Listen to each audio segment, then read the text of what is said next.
there's a house up here that my dad lived in. We're going to come up on it in about 30 seconds. This is the house. It'll be on the right when I make this left turn here.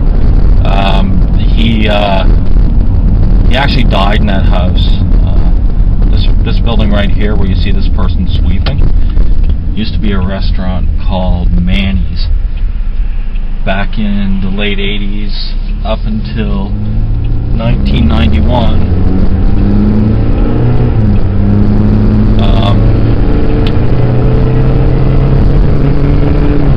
This trailer park thing is here. January 25th, 1991, my dad, who was a dialysis patient, kidney dialysis, he had a machine at home, and he made a miscalculation. And this house right here, I don't know how well you'll be able to see it. It's sort of a yellow siding now, a mustard color. It was white siding. That was the house he was living in, and he made a miscalculation, and he had a stroke and died. I was in university at the time, and I had come home to spend the weekend, and he had been running late that day, and he was trying to decide whether or not he should do the dialysis this Saturday and be a few hours late. Then he decided he didn't want to, so he did it. Oh, I missed the turn. I'll have to go back around. So he decided to do it that night, and I don't know if that played a factor. He didn't seem like he was that tired, but somehow he made a miscalculation, and so they took him over to Orangeville, which is a town probably 25 kilometers from here, which is the closest hospital. There's a fairly decent hospital there now, but at the time it was a very smaller hospital, country sort of hospital, that wasn't really capable of doing that much. It was more like, cuts and bruises kind of thing. Not that anything could have helped him anyways. He was, I knew he was dead before he left the house, even though I had to kind of pretend that I thought he was still alive, because my sister was there, and she had a lot of problems. She had a lot of emotional and mental problems, and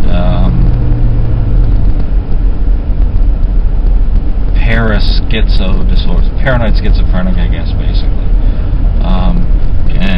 I didn't want her to think that she had just witnessed him die, although I knew that that was exactly what happened.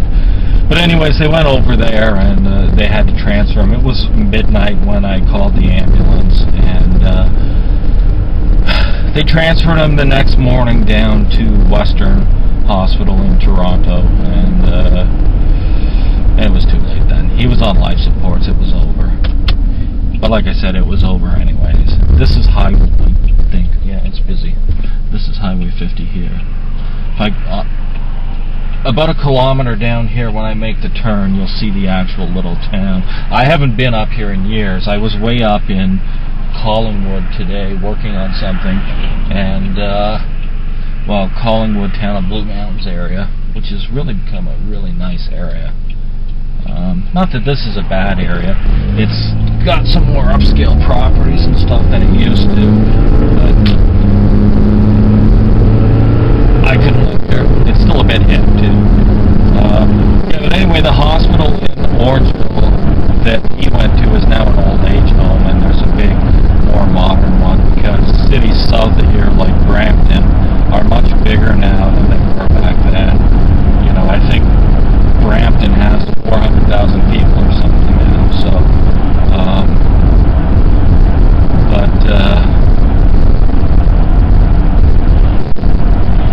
it's still too weird for me. I avoid this area, like I said. It doesn't really bother me, but as much, because I mean, it doesn't, being here doesn't change anything, but I don't know, I still avoid it.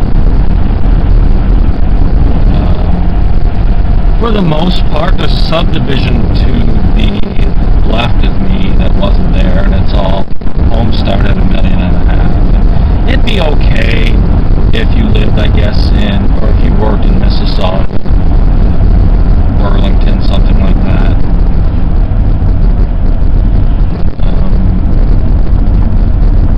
Wouldn't work for me. It's too far.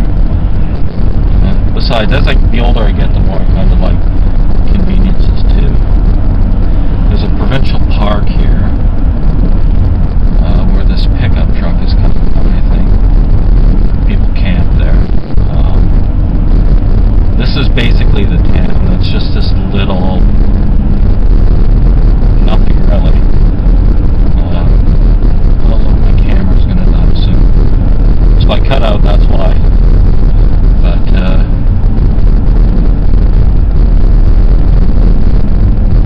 it's basically the same. It's the same buildings, same variety store. It hasn't changed at all. Gas 126.9 a liter. Same fire hall. Wow, this is weird, man. This is like going back in time, really. It honestly doesn't look that much different in 22. It was January 25th, 1991, the day he died. So 20. I think he lived there since. I think he lived there from 88 to his death in early 91. I come up on the weekends.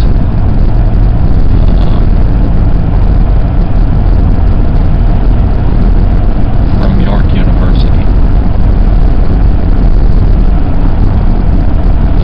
I'd spend the summers there too. There was no real bedroom for me. It was kind of like there was this. It was like a pantry, I guess, with a sliding wicker door that I basically had a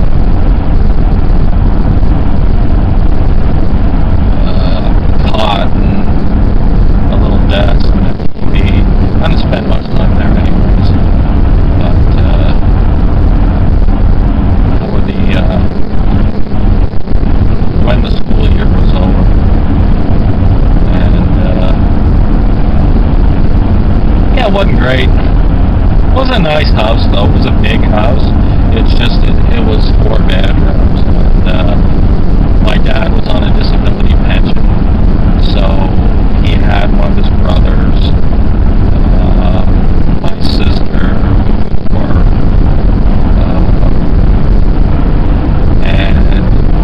another roommate that rented rooms, because even back then this was an expensive area, and the rent was pretty expensive. So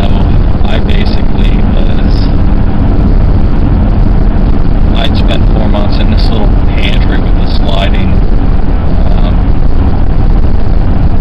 like wicker door.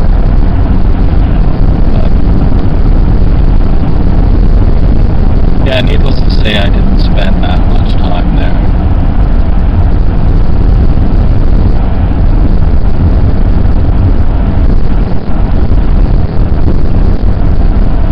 Truth be told, at that age, I didn't really get along. I hate to say it now, but I didn't really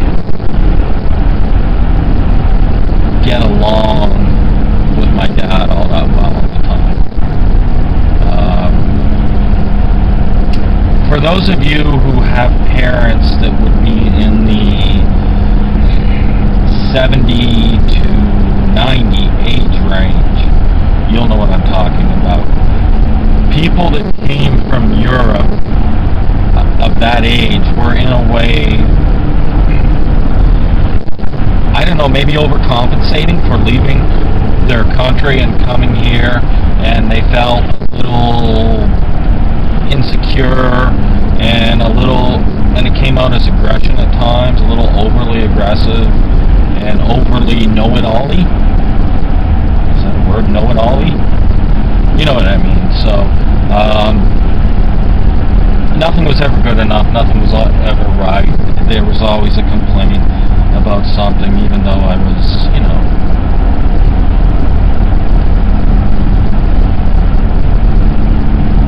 I was trying to pay my way through school and help him with the bills. You know, going to school full time, working full time, and he could be a cool guy sometimes. He could be a fun-loving, nice guy, but that was very rare. And I guess he was sick too. And you know, maybe if I don't know, maybe I would have been the exact same way. You're sick, you know, you're dying, and yeah, maybe you just, right or wrong, you say and do whatever you want to say and do, you know?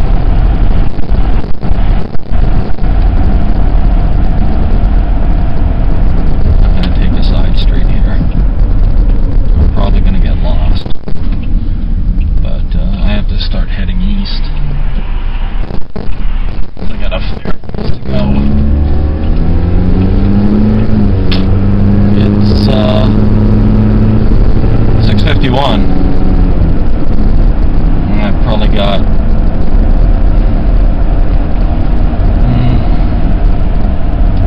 still probably got 100 kilometers to go.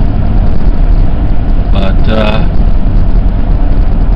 I used to know all these roads to get down to York like the back of my hand.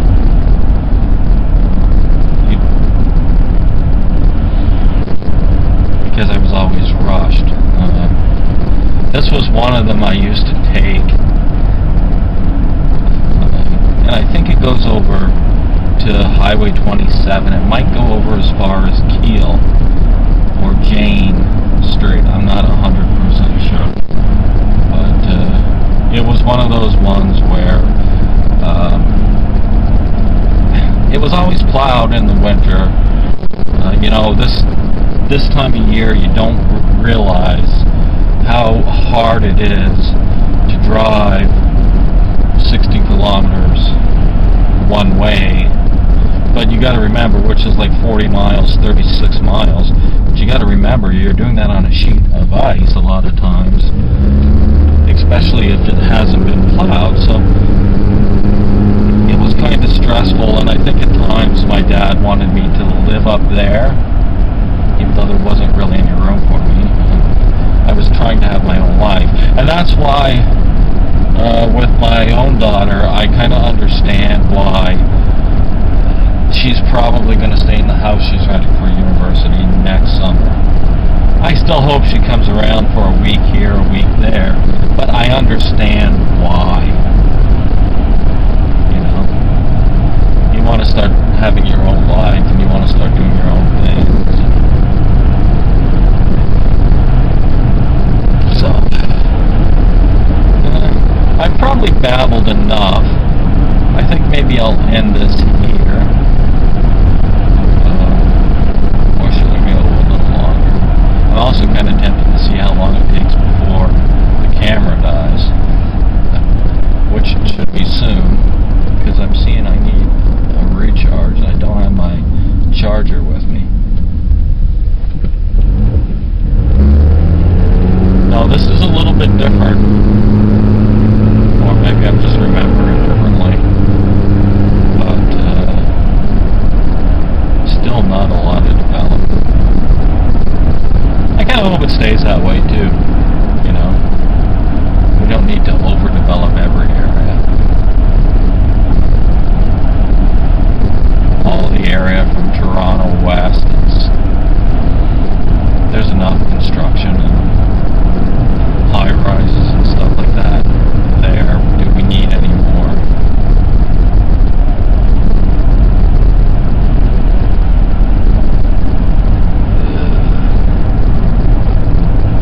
There used to be a lot of speed traps along roads like this too, which is a little ridiculous, but we all know how they are.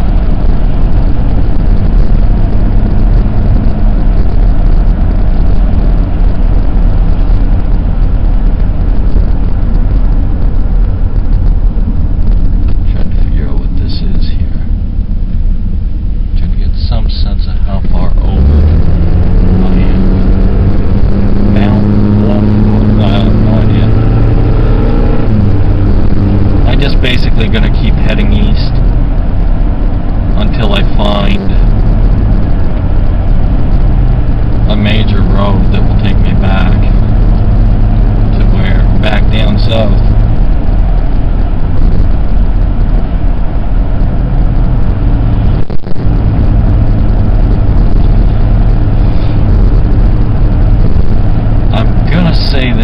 probably ends at Highway 27, which would be probably not too far from here. Well, that sign, I don't know if the camera picked it up or if you could read it, but the sign said winding road for the next 5.6 kilometers. So I'll say in 5.6 kilometers from that sign is probably Highway 27.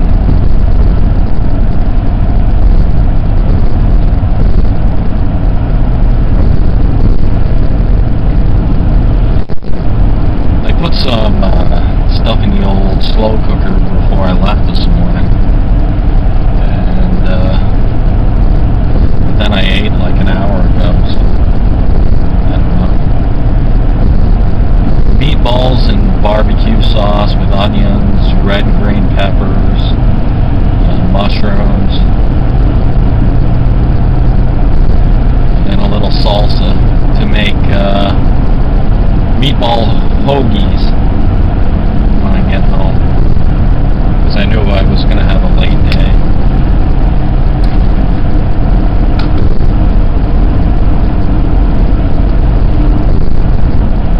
It'd be awesome if I could find a Tim's or something around here. I've been in the car for 196 kilometers. I could use a coffee.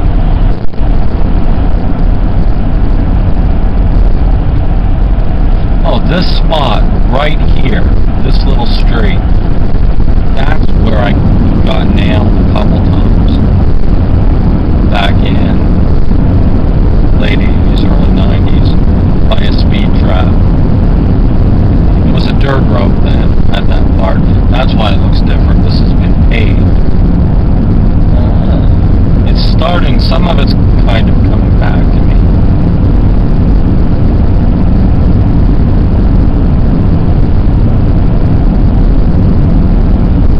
I took both those tickets to court, one, but I think both times it's because the cop didn't show up. I was actually speeding a little, but I remember this bend here too. All these posts that are here never used to be there, and in the winter people could slide off the road. That's a newer house. Yeah, I remember these hydro things here, towers, whatever the hell they are.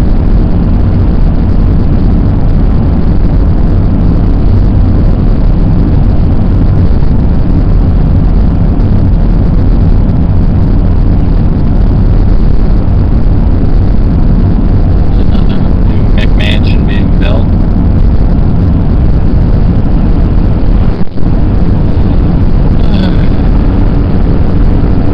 It was weird now though, looking back. I think my dad was 52 when he died, so he was only 6 years older than I am now. And I knew he died young. I knew his life was cut short based on the fact that, you know, nobody else that I was close to had parents that had died, or if they hadn't died from a medical thing, they died in a car accident kind of thing. But now I realize just how really short it was. So, yeah.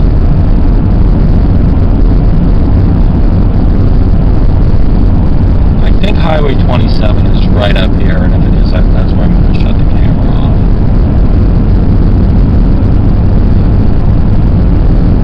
I should probably call home and tell them I'm still alive. And on my way. Still probably 45 minutes or so from here. But at least I'll have my tunes to blast. I was in a old music kind of, on an old music kind of kick today. I don't usually do that, but every once in a while I put on the golden oldie stations, like 97.3 for the pop music, or Q107 for the more heavy metal type stuff, depending what mood I'm in. Man, a lot of the 80s pop music was bad.